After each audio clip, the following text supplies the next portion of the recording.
passo 2, que é o seguinte. Passo 2. Tipo do injetor de combustível e quantidade de injetores. Então é o seguinte, mesmo quem está começando do zero e nunca pegou uma injeção programável na mão, cara, o seu motor lá vai ter os injetores de combustível. O que você tem que ver?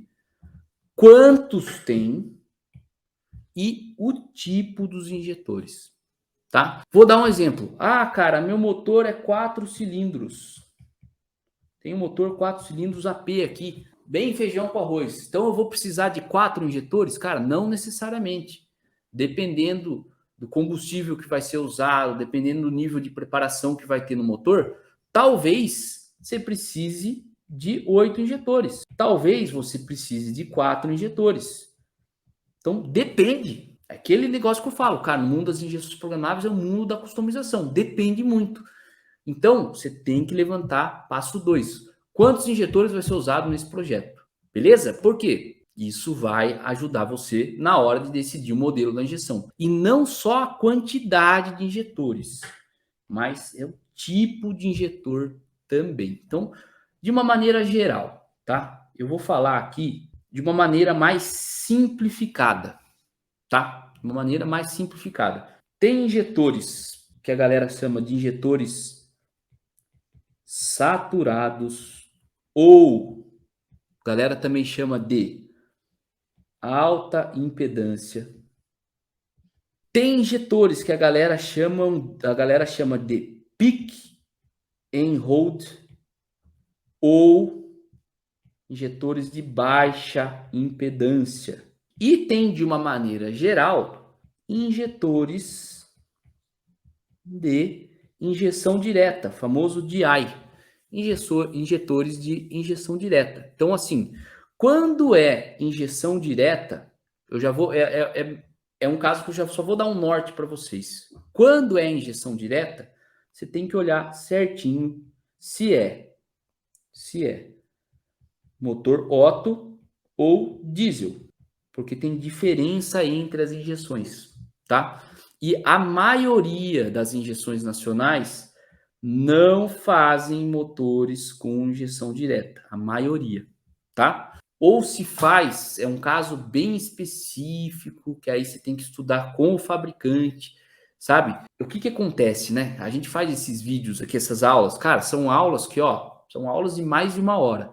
E aí a galera que trabalha comigo, a galera vai lá, corta um pedaço do vídeo e posta no Instagram pra galera ver. Sempre tem os caras que falam, ah, mas você falou que o fabricante não faz, mas não sei quem fez. Cara, sempre vai ter uma exceçãozinha, sempre vai ter, mas o que eu quero dizer com que não faz é o seguinte, se você chegar com qualquer motor de injeção direta lá, a maioria não toca qualquer motor com injeção direta. Tem alguns casos, algumas exceções que a galera desenvolveu, fez algum jeito, usou o driver original, tem, beleza? Alguns casos tem, por isso você tem que estudar muito bem o injetor. Vocês estão entendendo, galera? Meu objetivo aqui não é falar que marca X faz ou não faz. É, cara, pontos que você tem que olhar para você não fazer cagada na hora de comprar ou recomendar a compra de uma injeção. Beleza? Então, a gente está falando do quê? Passo 2, o tipo do injetor e a quantidade. Quantidade é mais fácil. Você contar, se você não sabe, você vai perguntar para o cara que está preparando o motor. O cara vai falar se vai usar um injetor por cilindro, 2 injetores por cilindro. Tem casos que usa até 3. Beleza? Então, você tem que ver a quantidade de injetor. Não é porque é 4 cilindros que vai ser 4 injetores. Beleza?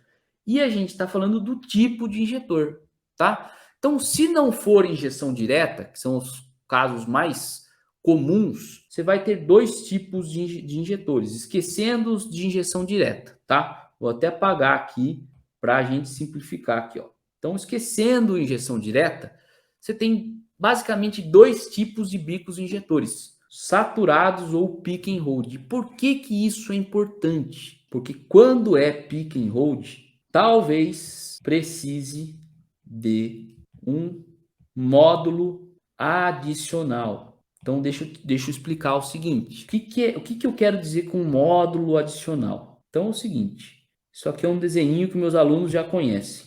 ECU. O que eu quero dizer com ECU? Cara, é uma injeção programável. Tá aqui, ó. Desenho de uma M130 aqui. Ela vai acionar os injetores. Então, aqui eu estou desenhando um injetor só. Ela vai comandar o injetor, beleza? Você vai ter o chicote que sai da injeção, vai lá para um bico injetor. Se for bico de baixa impedância, ou chamado pick and hold, é a mesma coisa, são só nomes diferentes. Tem injeção que não consegue acionar direto. Tem injeção que você precisa colocar um módulo. Vou colocar aqui, ó, PH de pick and hold, que daí você faz o seguinte, a ligação é a ECU manda um sinal para esse módulo e esse módulo que vai comandar o injetor. Vocês estão entendendo? Então, tem marca de injeção que não consegue acionar direto o pick and hold. Se você pegar uma Motec, por exemplo, você vai lá na configuração do injetor e você fala, esse injetor aqui é pick and hold. Você só configura, é só um comando, você dá um enter, tum, ela vai saber quem é pick and hold e ela vai acionar aquele injetor. Tem injeção que não consegue fazer isso. A maioria fazem o quê? Elas só conseguem acionar direto quando é saturado ou de alta impedância. Tem muitas injeções nacionais brasileiras que, se for pick and hold, você precisa de um módulo externo. Então você tem que saber isso desde o começo do projeto. Por quê? Senão você vai cair naquela armadilha. Recomendo uma injeção para o cliente compra, começa a fazer o projeto, você começa a fazer o chicote para o cara, aí no meio você descobre, cara, não funciona. Tem que comprar um outro módulo. Aí eu vou falar, sabe o que a galera faz por aí? O que os caras fazem? Eles colocam um resistor, cara. Aí começa a entrar naquelas coisas, né? Ah, não, mas dá para funcionar um injetor de baixa impedância. Vamos colocar um resistor. Cara, não funciona do jeito certo, cara. O bico injetor de baixa impedância, ele não foi feito para ser acionado com resistor junto. Isso é gambiarra, cara.